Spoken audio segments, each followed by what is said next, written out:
Boxing update mga boss, makakalaban ni Naoya Inoue ngayong January 24, ang world number 57 and rank number 11 sa WBO na kung tawagin nga po ito ng iba ay isang baha survivor daw itong si Ye Jun Kim. Ayon sa balita ng Yahoo Japan mga boss, nagbanta itong Koreanong si Ye Jun Kim na iligpit o tatalunin niya si Naoya Inoue. Banat pa nitong si Ye Jun Kim mga boss, insayado umano siya bago nagtungo sa bansang Japan. At sa palagay nitong Korean fighter mga boss, ngayon lang daw makatagpo si Naoya Inoue ng makakalaban na katulad niya. Sa madaling salita mga boss, kumpiyansa itong Koreano na talagang tatalunin niya si Naoya Inoue. Kaya maski hindi kilala itong si Ye Jun Kim mga boss, marami pa rin sa ating mga Pinoy ang mga nag-aabang sa laban na yan. Ang sisilipin nga daw ng mga fans dito ni Casimero mga boss, ang naging laban ni Casimero kontra Saul Sanchez sa bansang Japan, kung saan natapos lamang ito sa loob ng round 1. Matatandaan na bago nakalaban ni Casimero si Saul Sanchez, ay isang rated boxer si Saul Sanchez at kilala sa Amerika, pero hindi ito umubra kay Casimero. Ito naman daw si Ye Jun Kim mga boss na walang pangalan at mukhang hinugot lang daw ito kung saan saan. Kaya naman titingnan daw yan ng mga fans ni Cuadro Alas kung ilang rounds ang itatagal nito kay Naoya Inoue. Kaya abangan po natin ang kanilang salpukan ngayong January 24 sa Ariake Arena, Tokyo, Japan.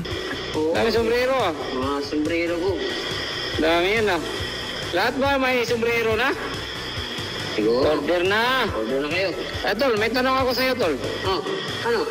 May ano ako sa'yo ba? Ano yung masasabi mo sa kalaban ngayon ni Naoya Inoue? Parang nakahanap na naman ng kahit sa yung parang mamahinang nila lang ba?